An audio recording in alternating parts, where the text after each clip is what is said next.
Brought to you by Leaving in the Ring, all boxing, no filter. Don't forget, we're live every Monday night on YouTube and Blog Talk. Oh! That's another knockdown. He's not getting up, Jim. He get up. He's not getting up, Jim. He's not getting up. No, he's been knocked out. It's over. Mamma mia, he's done it. Anthony Joshua defeats Vladimir Klitschko. AJ does it in style. Beaten down, hopeless, without an answer, and Lomachenko has made Rigondeaux quit. It's Fistianados with Evan Rutkowski. He's a good boy, you know.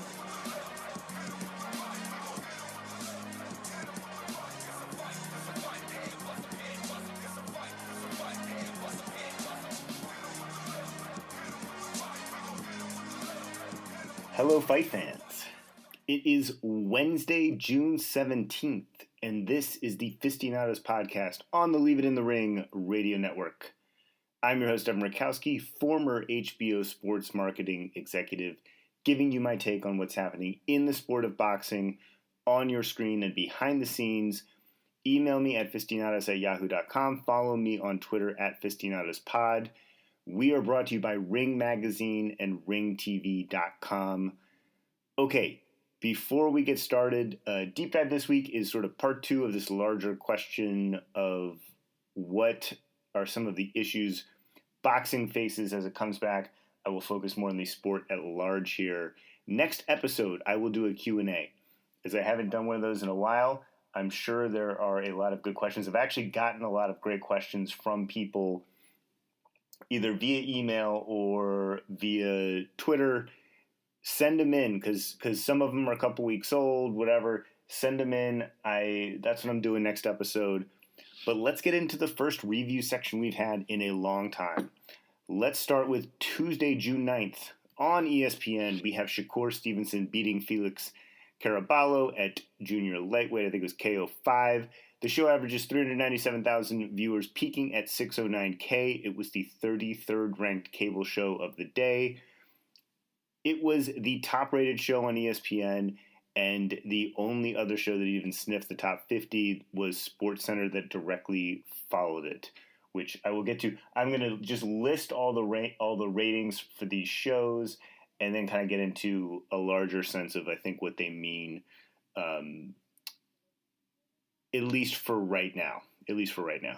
So on Thursday, June 11th, obviously on ESPN and also from Vegas, we have Jesse Magdaleno beating Yenifel Vicente at junior lightweight by DQ. Adam Lopez beats Luis Correa in the co-main event in a really fun fight. He won by majority decision. Show averages 311,000 viewers, peaking at 392.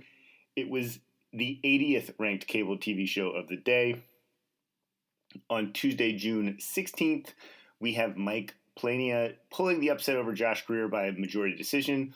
Also on the card, Giovanni Santillan squeaks by Antonio DeMarco by majority decision in a fight that I quite frankly had DeMarco winning. But this was a really good night of fights. At least these two fights, the main event and the co-main, were really, really good. The show averages 350,000 viewers. It is the number 56 cable show of the day. Let's discuss all these ratings together. First things first. I tried to kind of temper expectations last episode. Obviously, on the whole, these are not great numbers when you take a look at purely the raw numbers and compare them to other boxing shows that have happened on Fox, on ESPN, on FS1. Yeah, they're probably better than the most of the FS1, and Showtime is a little bit of a mixed bag. But here's why. These weren't really set up to be great ratings when you take a deeper look. And I think the narrative, and I contributed to this narrative. I mean, the narrative is basically anything that comes in on sports is going to be helpful right now.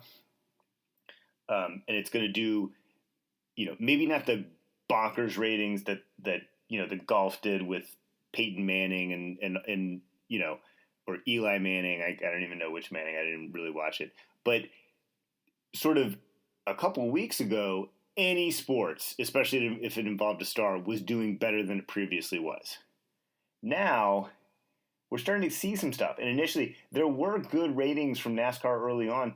that's kind of taken a dip. The UFC from Saturday night actually only averaged like 550,000. Granted, it was the prelims to not necessarily what was expected to be a major pay-per-view seller, but that's lower than a lot of the prelim ratings have been for ESPN. And, you know, you can sit here and say, what's going on here? Like, these are plain awful, especially compared to what ESPN was doing with Top Rank on Saturday night. Here's the thing. All of these three shows were the top-rated show on ESPN for its day. They were the most viewed show for ESPN on its day. The other reason why these are not set up to be major ratings sort of bonanzas, they're based on a 4-hour window, or at least the first two shows were, and the third was based on a 3-hour window, but it went over by like 45 minutes. And they're really showing, at least the first show was obviously showing sort of true prospects, or, you know, Stevenson's out of the prospect mode, but it's showing fighters mostly in mismatches. I mean, the first night of fights, we saw 51 seconds of boxing in the first hour of the show. 4 p.m. Pacific start time. I live on the West Coast. Like, that's really early. Even if you're working from home, you are still obviously working at 4 p.m. I mean, it's not, these are also not big names for any of these. I mean, Stevenson is by far the biggest name fighter, and he had the biggest peak. You know, I think one of the key things we've seen is that Top Rank has made some adjustments. The first adjustment, I love the adjustment to 3 hours. You know, obviously that show still almost went 4 hours, but that's because there wasn't a single knockout, and every fight went rounds. I loved seeing that. You know, boxing traditionally doesn't do great ratings when you have to retrain the fan base to watch it, not only at an earlier hour of the day, but on new days. And these are 2 new days. I mean, the hardcore fan base will be there, but everyone else, it takes some effort. And it's just the fact that this is on ESPN, and the way ESPN promotes a sport like boxing, which is not sort of an anchor for them, is they take a truly anchor piece of programming like Monday Night Football or basketball on Wednesday and Friday nights, and then they tell you that the following night, if it's ESPN basketball on Friday night, there's going to be Top Rank boxing on Saturday. So they depend on having a large audience and promoting the, you know, boxing to a larger audience. And literally boxing is the highest. I mean, basically the UFC prelims are probably going to be the top rated show on ESPN this week. I haven't looked at every day yet, but based on, you know, what I imagine this to be, and then the Top Rank Boxing is going to be the second and third highest rated show, and at no point are they going to draw a huge audience. So I mean, I think one of the bigger issues is no one's watching ESPN right now, and actually, I'll get to this in a little bit. No one's really watching TV, not even streaming services right now. I think we're just at an interesting point in coming back from this pandemic as a country. I do expect a lot of this to improve, especially as we get into probably later July and August. I mean, by August, I think, you know, ESPN will really be at the point where they'll have boxing on Tuesdays and Thursdays, NBA on Wednesdays and Fridays, and UFC on Saturdays. So they'll actually have some live programming by that point. They might have baseball involved too. I mean, we were sort of at an inflection point where yesterday it didn't seem like baseball was going to come back. Today it seems like there is a pathway to baseball coming back. You know, in some ways, like when you just look at who's watching TV right now, the only shows that people are watching are news shows and cable news shows. I mean, Fox News, there's like 6 or 7 million people watching Fox News right now. And CNN and MSNBC are also doing great ratings. But everything else on television is down, and even streaming service hours are down. So I think like the better way to look at this is that these fights in general are sort of a step up from what ESPN was doing on Friday Night Fights, which is obviously still on Friday, but you know, during the week, like Friday Night Fights. Friday Night Fights. these shows are much closer in nature to Friday night fights than they are to like a really quality Saturday night boxing matchup. And if you look at the numbers that Friday night fights used to get, these are better than those numbers. Now, it's on ESPN, not ESPN2. There are a couple of differences, but, this is like, we're in COVID-19 and it's a whole new world. I mean, I'm not going to kill anybody on ratings for what we're seeing right now. This is just a whole new world. If you look at Top Rank, and also Top Rank is going first, there's some great articles. There's a great article on ESPN, great article in New York Times about what they're doing with the bubble. I think it's really impressive. And I mean, if you look at what Top Rank is doing from a production standpoint, it's really impressive. It just really is. Like I've spoken to a veteran producer who's worked on other sports who simply called he used the word heroic to describe what Top Rank is doing in terms of how they're making it look. I think it looks better than what the UFC looks like when you watch it. I think it's sort of more modern. It doesn't overdo the look and feel. The crowd noise thing is interesting. I'm not sure I love the sound effect of it, but I think the interaction with the audience is a really cool element. And if they can refine that, I think you'll see other places do stuff like that.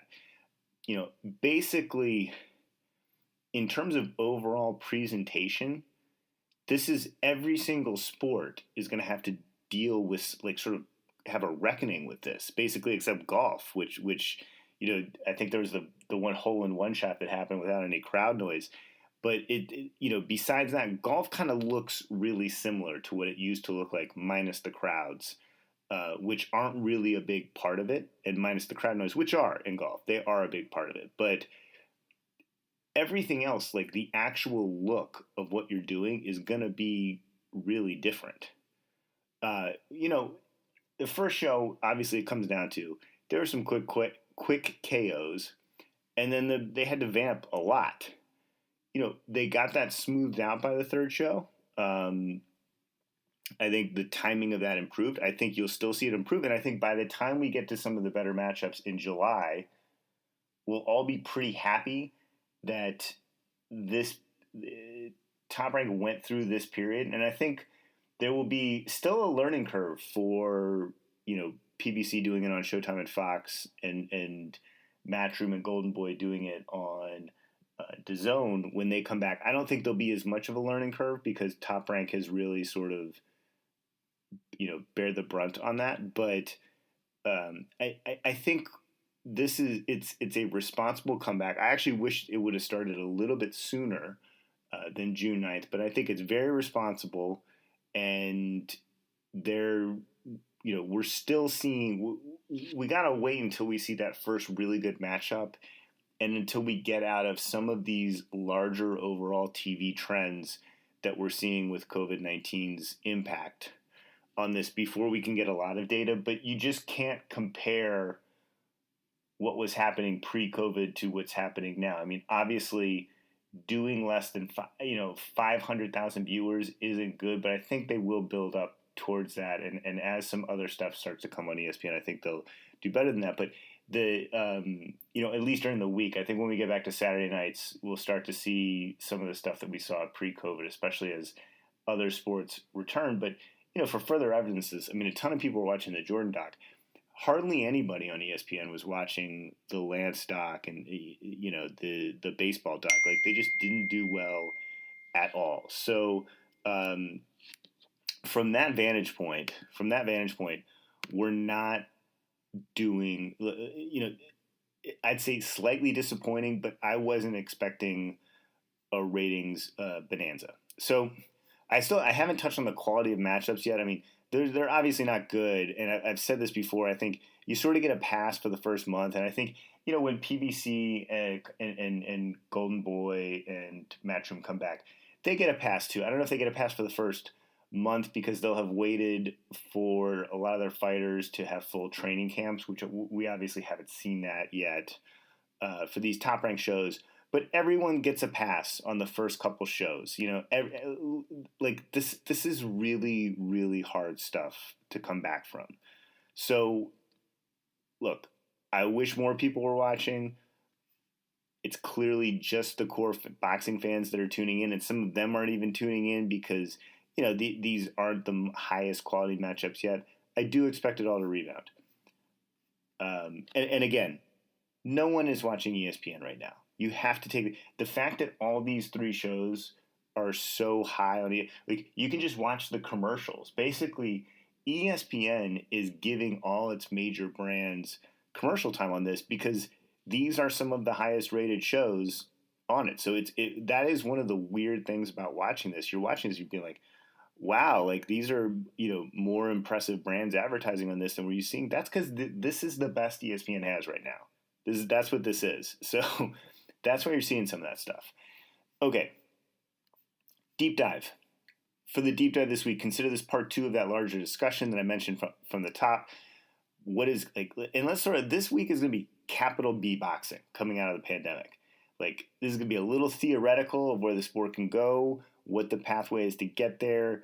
Like, really what I'm saying is, how can we see, maybe not more infrastructure in boxing, although I do wish we could see that, but just promoters working together more, sort of the far end of the spectrum. Like, could we even see boxing come out of this and look a lot more like a league than it does now?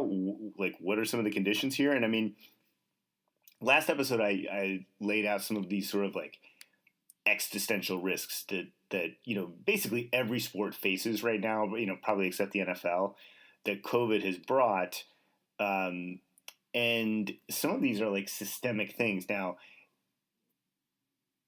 I've talked a lot about why boxing can come back early and that it isn't a league, it's an individual sport, not as dependent on the gate week in, week out. I mean, we're seeing that with baseball right now. God, like that's crazy. It's a crazy sort of fight between the owners and the players. We've seen a couple fights now that, like I said, this is a reset in a lot of ways.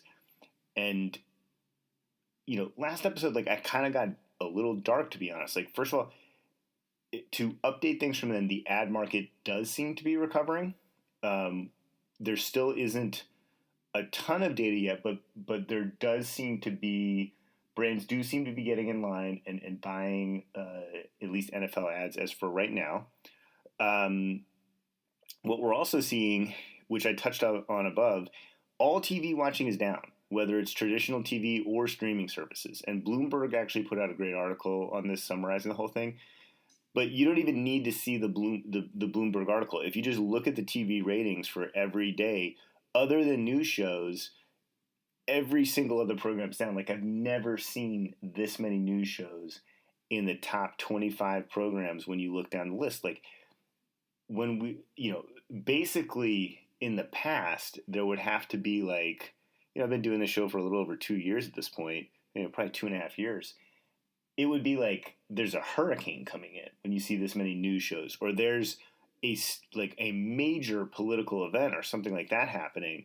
And now, I mean, this is it. This is all people are watching, and some of it's because you can't do anything else that's quality, just because of the way production works. It's tough to do it, and there's no sports, and there's no,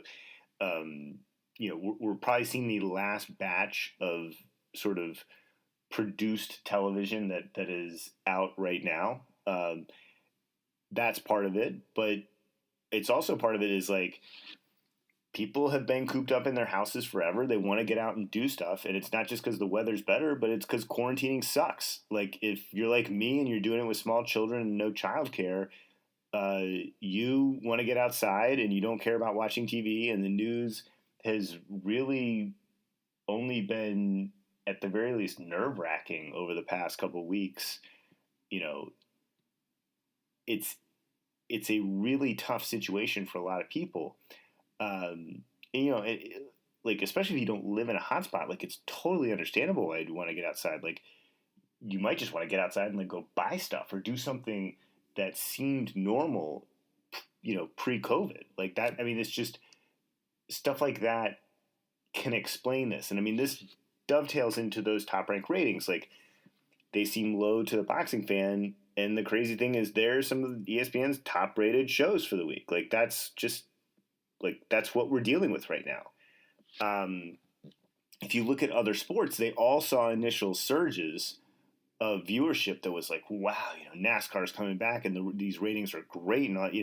But then if you look back in after the first couple shows or races or matches, they're just not great. And that would make this would be a major concern if the streaming services were still up. But now they've taken a downturn in hours consumed, and I'm guessing what we will see shortly is they will lose some subscription numbers as well. And I don't think that's, again, it's not a negative thing. It's just, they had one of the biggest surges in subscribers, as this whole thing started. You just got to expect to see some of that tail off and drop a little bit. And there is some uncertainty as if will these big audiences come back? I mean, networks and cable companies, they have a lot of work to do in order to get back the attention of those viewers if they haven't unsubscribed, or to get back, cable subscriptions if people, reduced their cable package or turned it off for a little bit. The good news here on this is that there are several major sports properties that are up or are starting to negotiate, and it does seem like the traditional networks will get them. It seems like the streaming services won't make a major push to get them. You've heard a little bit of noise from Apple, but for the most part, that's what we're seeing right now. At least that's what's being reported. And like I said last episode, live audiences just don't mean as much to tech companies, at least for right now. So we don't appear to be headed towards some of the darker places that this whole thing could go. And I mean, that's good news for boxing right now. There's still a lot of uncertainty, but that's good news for boxing. So, the first thing I want to look at sort of in this larger look is what are some pathways to consolidation on a pretty large scale? I mean, I think this is probably unlikely, but I think it's worth looking at because the trends in a lot of other industries, not necessarily in entertainment, but some in entertainment, point towards something like this happening. It may be the only way to survive for a lot of industries in a post-COVID world, especially if one or two networks do end up pulling out of the sport in the next 12 months. And the big thing for me here is, how could boxing look a lot more like a league? Let's be clear here. There are major benefits for the capital B sport of boxing, capital B boxing. One of the major pet peeves of mine is when I worked in boxing, many fans who are frustrated or outsiders, and this is in boxing, insiders do this all the time too. The outsiders would love to swoop in and comment on, oh, it's so bad for boxing. And, again, writers and other people, I'm probably guilty of it myself since I've left HBO. You come in and you say, actually, I'm probably not guilty of it because this was such a pet peeve of mine, but if boxing could only do this, it would be good for boxing. And it's just not the way to think about it. There's no sport more decentralized anywhere in the world than boxing. And every single actor involved in the sport is going to act in their own interests. So there is no one who's going to sit here and say, let's do something for the good of the sport. Most other sports have some kind of organization that at least acts in the best interest of the sport on a high level, and boxing doesn't. When I worked at HBO, we never had to deal with a large entity like the NFL, which would always take into account what's best for football. What's best for the National Football League? What's best for football at the highest level? Boxing, when I was at HBO, we just had to deal with promoters, and each promoter only really cares about what's best for me on this specific night, because that was the way that HBO had it set up. But one of the important things to emphasize here is the growth into the mainstream that boxing has had over the past 3 to 5 years. And I don't mean mainstream in terms of fan base. I mean mainstream networks. And it has grown. Obviously there are more eyeballs on it now than there were previously in total hours consumed, in total eyeballs consumed. But let's take a step away from that for a second. Boxing went from a sport that did well on pay cable, but had a model that sort of kept it in this spiral that wasn't good for capital B boxing. And to a certain extent, like even the biggest promoters, I mean, that's why PBC and Top Rank both moved onto network television, because they wanted to get out of, not, I shouldn't say get out, but not be totally reliant on pay cable. Now boxing is on Fox and ESPN, and about to be basically a huge worldwide experiment by DAZN that, to see if it could sort of sustain itself as a catalyst for a worldwide subscription service. And look, Showtime is still chugging along doing its thing too. I mean, post-COVID though, and kind of with the assumptions that I went over last episode, like, is this a time where we could see some consolidation of the sport? And I think the answer is yes. I mean, it could happen in a lot of different ways. If there's ever a time when you're most likely to see this stuff happen, it's going to be in the next 12 months. Maybe not right away, but in that 12 to 24 month range.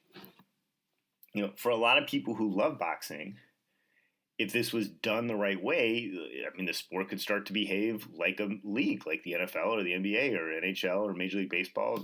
Hopefully not like Major League Baseball right now, but this would be an incredible opportunity for the sport to grow. I don't want to focus on all the benefits of it, because my guy Kurt Eloff has been over this numerous times. He's done a lot of great podcasts about it. But clearly, depending on how you restructured it, you could just make a lot more money by controlling how the product is televised and presented to consumers. I mean, this goes back to looking at all the benefits of the owners that, the NFL teams realized that, hey, if you work together, sort of for better or worse, you control the system. Like, I don't really have a problem with owners of NFL teams getting a de facto monopoly or a legal monopoly, as long as they have a revenue sharing system with the athletes. And look, I don't think both of these things would happen, because that requires a lot. But I mean, I do think there is, probably for the first time in decades, and let's be clear, I think this is a small chance, but I think there is a pathway here for someone like an outside entity with a lot of money to just come in and literally just buy up every single promotion. I mean, this was a totally ridiculous concept 4 or 5 years ago. Pre-COVID, it started to get a little less ridiculous, but still really tough pathway to get there. Right now, it's not ridiculous. Like right now, you have Top Rank and PBC, and there have been public articles, including speculation about both of them being for sale. And Bob Arum has actually talked about this publicly. I mean, PBC they haven't talked about it on the record, but they don't, Al Heyman doesn't go on the record for anything. So, but, behind the scenes, I mean, this has been talked about. I mean, and it's really not ridiculous, because Arum owns Top Rank, and, I don't know how much of, I don't know how much of PBC that Waddell and Rita owns. Obviously, Heyman controls PBC on a day-to-day basis, but these aren't like there's not huge boards here. There's not a huge issue of buying it if you came in and offered a ton of money for it. I mean, most smart people in the sport would speculate that Top Rank and PBC are the most valuable boxing entities right now, and both of them would be worth a couple $100 million. And given that the boxing market is still, at this point, I believe larger than the MMA market, probably still in the US, definitely worldwide, although I haven't seen any stats on either of those in the last 12 months. But the fact that the UFC is worth well over $4 billion, but boxing promoters all together may not even be worth $1 billion, it tells you a lot about the fractured nature of boxing compared to MMA. And I mean, what's funny is that if you wanted to come in with $1 billion and buy Top Rank, PBC, Golden Boy, and then some of the smaller US-based promoters, you could probably do it and still have a couple $100 million left over. And that was even pre-COVID, where like the TV money was flowing. There was a lot of competition, but like there weren't these crazy anxieties that we're facing now. I mean, now we still, like I said last episode, we could see TV deals get cut a little bit. We could see some things get done for cheaper. We could see one or more places leave the boxing market in a real way. Certainly, if DAZN were to leave the U.S. boxing market in a real way, you're talking like how ridiculously easy would it be to organize? Because you would just have ESPN and Fox, who obviously already work together, and they're not looking, to squash a place like DAZN. Showtime wouldn't be that hard because PBC obviously works with them too. It's kind of like, and I'm not predicting this to happen, but let's say in 9 to 12 months, DAZN does decide they've had enough of the U.S. market. I mean, it's almost like kind of easy to come in, and if you're a big financial fund, buy up controlling shares in a lot of these places, and you can even buy Golden Boy for good measure. You'd probably not Matchroom USA at that point, but it could be a really astute investment if you can consolidate them, make some structural changes. It could really lead to revenue growth for the sport. I mean, this is actually, if you look at this, this is like why Waddell and Reed put a ton of money into PBC. They were successful in doing not necessarily the exact same thing in Formula One, but a version of it. Like if you can sort of control it and do what UFC does and get some monopoly. Now, fighter pay, let's put that aside for a second, because obviously one of the reasons UFC is so profitable is because fighter pay is a much smaller percentage than boxing, than it is in boxing. But like, even if you don't lower fighter pay like significantly, it's kind of like it's not that hard to imagine how to make the consumer experience better in boxing.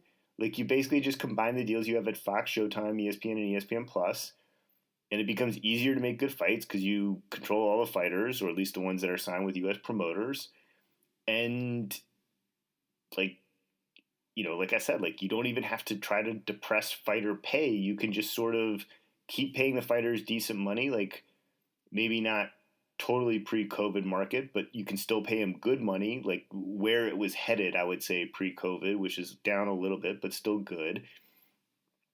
And if you want to keep pay-per-view, which you probably, I would do that if I was doing this, you can kind of just make a full switch.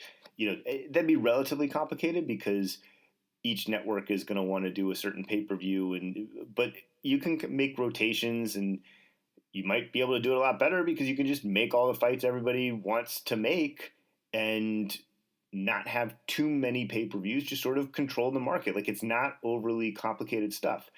You can just eliminate cards that are competing with each other. You can better define your product on TV, and you can probably get much better ratings on each network.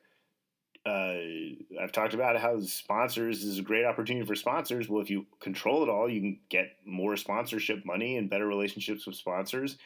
None of this is going to be fragmented. Like these steps alone would offer a really decent return on investment, and that doesn't even take into account how much easier it would be to like scale tickets sales as one boxing entity. Like I said, integrate sponsors better, do foreign TV rights better, build a digital platform better that monetizes everything better. I mean, it's really, if you're one big investor. Now, the reality is there's not too many investors who would come in and be able to buy all these things up at the same time, because that would require a lot of money. But like, a lot of them are scared of the sport because of its history and everything. But like, if you're able to do this, I mean, just some simple changes like that wouldn't be that difficult to monetize everything a lot better. And like, these are the kind of things you would probably never see a big swing like this pre-COVID. Post-COVID, you could. I mean, you totally could. If that doesn't happen, like, what are some other ways that there could be consolidation or structural changes? I mean, it doesn't have to be someone just coming in with several $100 million and doing it. I mean, I definitely see promoters working together more often, especially on the big stuff. Like, I should say this. On the small stuff and the big stuff, you should see this. I definitely see this. I mean, just look at what Top Rank's doing in June. Like, they worked with a lot of smaller promoters, putting on these weekday shows, and the shows certainly have lower budgets, but at the same time, this is promoters working together. Like, that's what this is. It's a good start.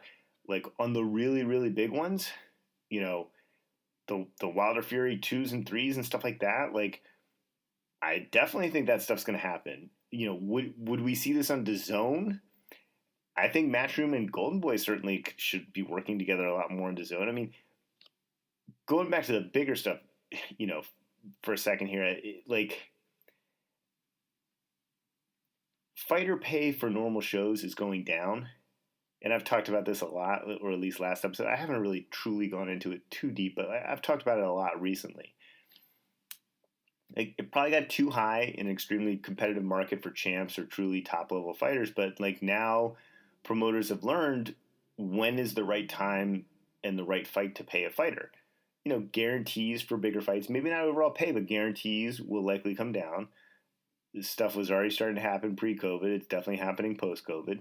Like, how do these competitors work more? I mean, to me, it's obvious for the big fights. Like, it's just pure economics. If it used to be, oh, I'm a top fighter and I can make $2 or $3 million without facing another top guy and just do it on regular Fox or ESPN or DAZN, like, that's just going to be reset.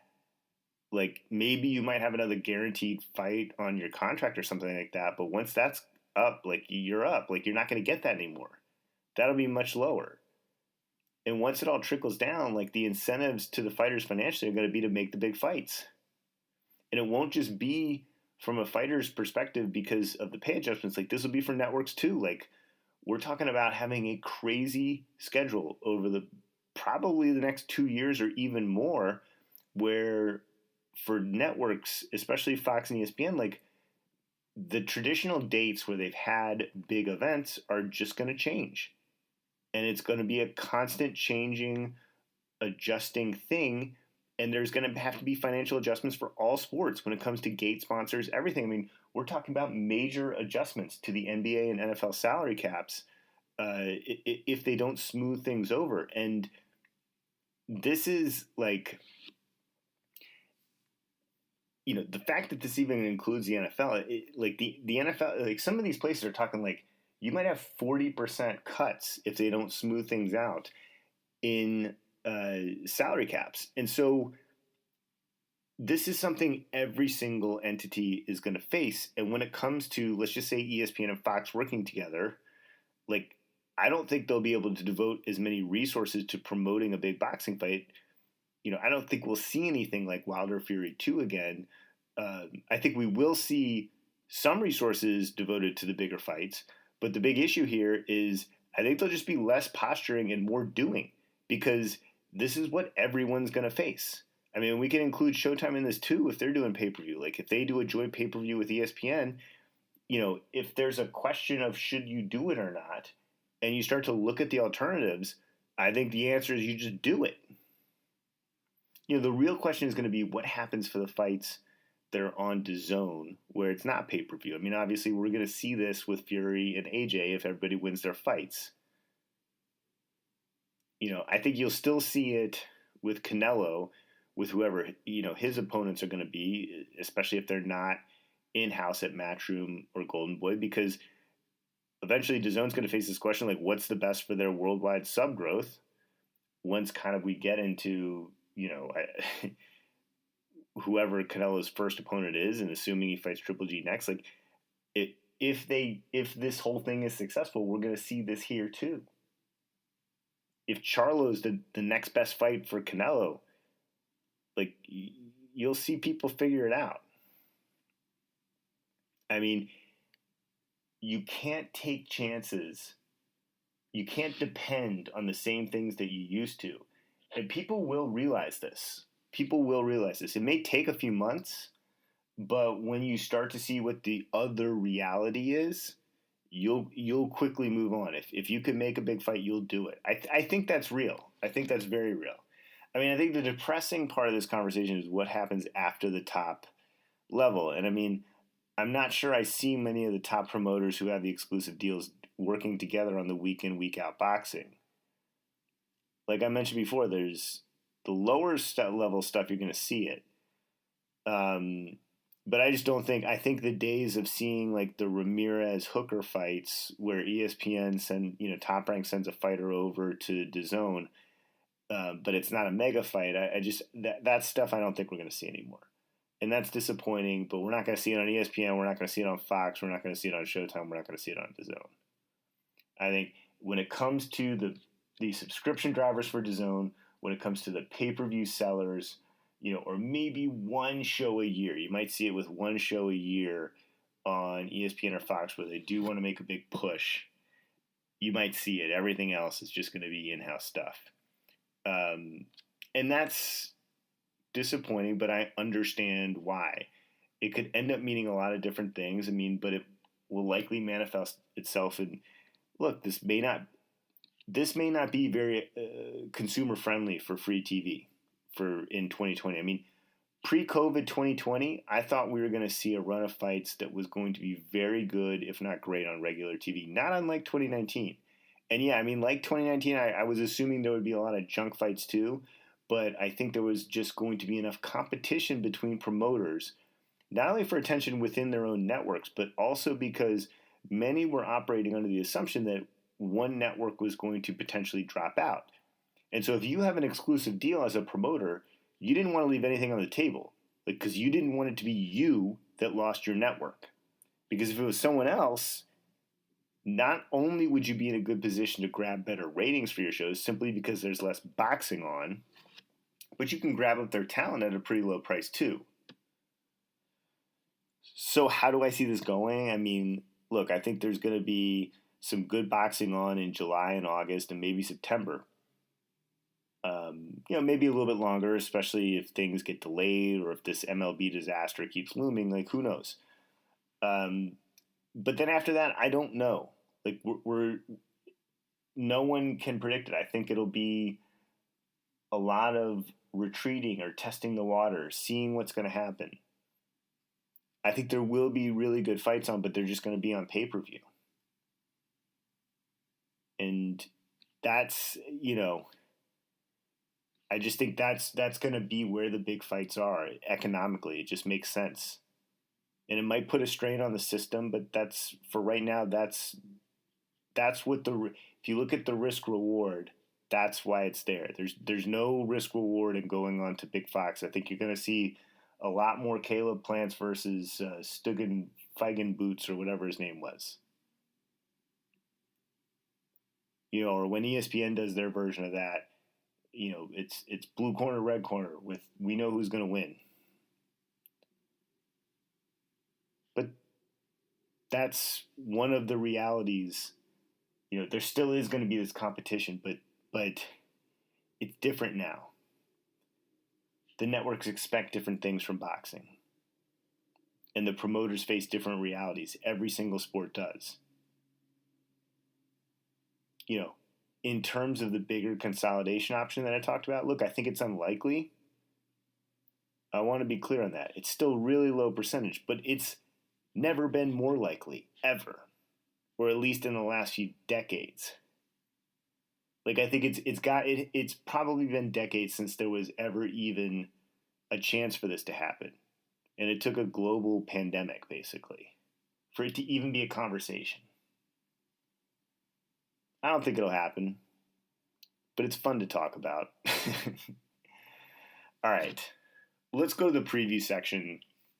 What I'm going to try to do here during these summer boxing events is record on Wednesday nights, so that way I'll have the ratings for Tuesday night fights, and then I can talk about the Thursday night action, and this will hopefully allow me to give much more accurate odds. A good example here is the Santillan and DeMarco fight closed with Santillan being about a 5-1 favorite, which I didn't have last episode. The Greer Plania fight closed with Greer either being a 3 or 4-1 favorite, but that was much different odds than 2 weeks ago when Greer was a 9 or 10-1 favorite. So I think that's an important part of it, because the reason I give these odds is because I'm saying these are the fights you're watching. You're watching a fighter who bookmakers say as a favorite, has a 90% chance of winning. Now, obviously, the odds really don't reflect that because they juice up the favorite and they usually lower the underdog odds, and there are people out there who can talk about this much more eloquently than I can. But the point is, this is what you're watching.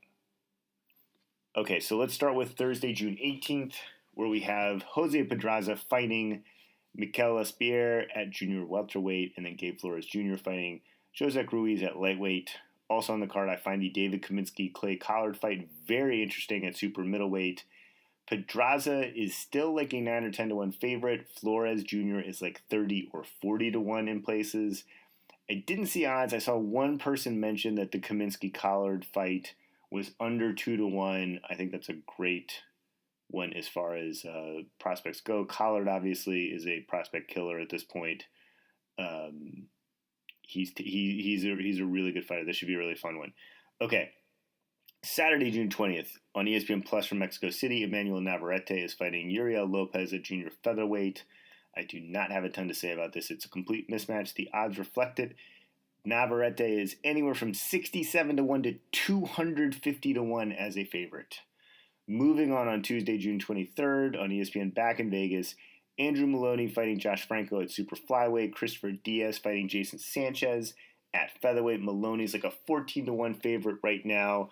I do think it'll be a little bit closer than the odds say, so maybe it'll close closer to that. Fun fight either way. Thursday, June 25th, on ESPN, we have Jason Maloney, his brother, the brother of Andrew Maloney, fighting Leonardo Baez at bantamweight. No odds on this. Remember, it was originally set as Oscar Negrete, which was a pretty good matchup. Baez won't be as close. It's still a decent fight considering the circumstances.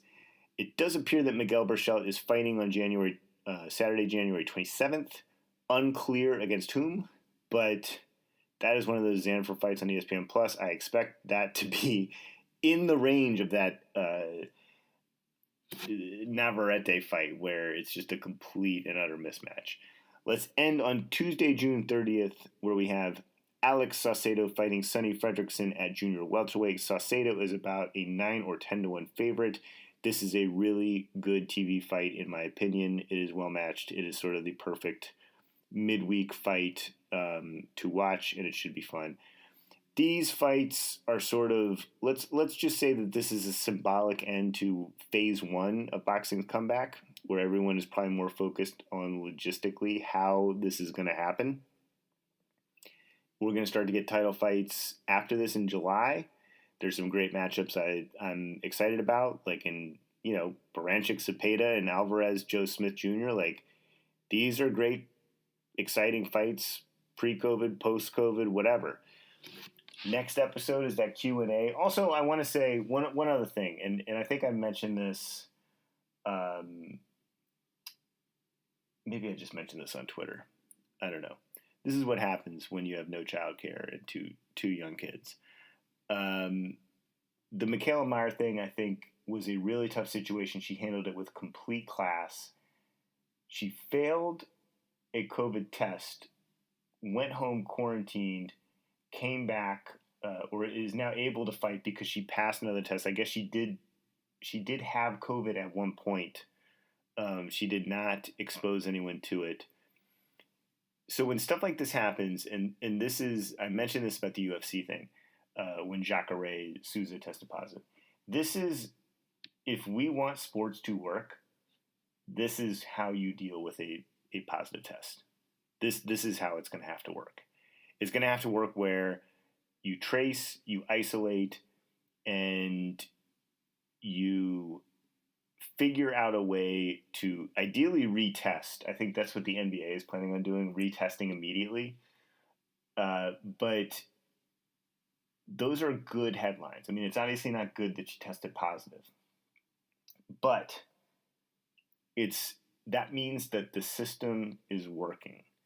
And I think it's a credit to Top Rank and ESPN that they were able to do this and set up this bubble. Again, I encourage you to read the New York Times or ESPN articles about the bubble they've created. And I hope other sports are as responsible as they have been in doing this. I really think this is good. I mean, I thought the UFC had a really good system. I read their system, and I think Top Rank, actually, I think they have a better system. I think it's easier to control right now because they're doing a smaller amount of fights. But what they're doing is really impressive, and I can't wait for other boxing to come back. I can't wait to get into July and see these better matchups, and I'm excited to see what DAZN and what Showtime and what Fox have in store, because a lot of that stuff, there are rumors, but not major announcements yet. All right, Q&A next episode. Send me your questions. If you sent me a question in the last month or two and I haven't answered it, I would love to do it on this one. So maybe shoot me a reminder. Talk to you guys in 2 weeks. Did you get what you was looking for?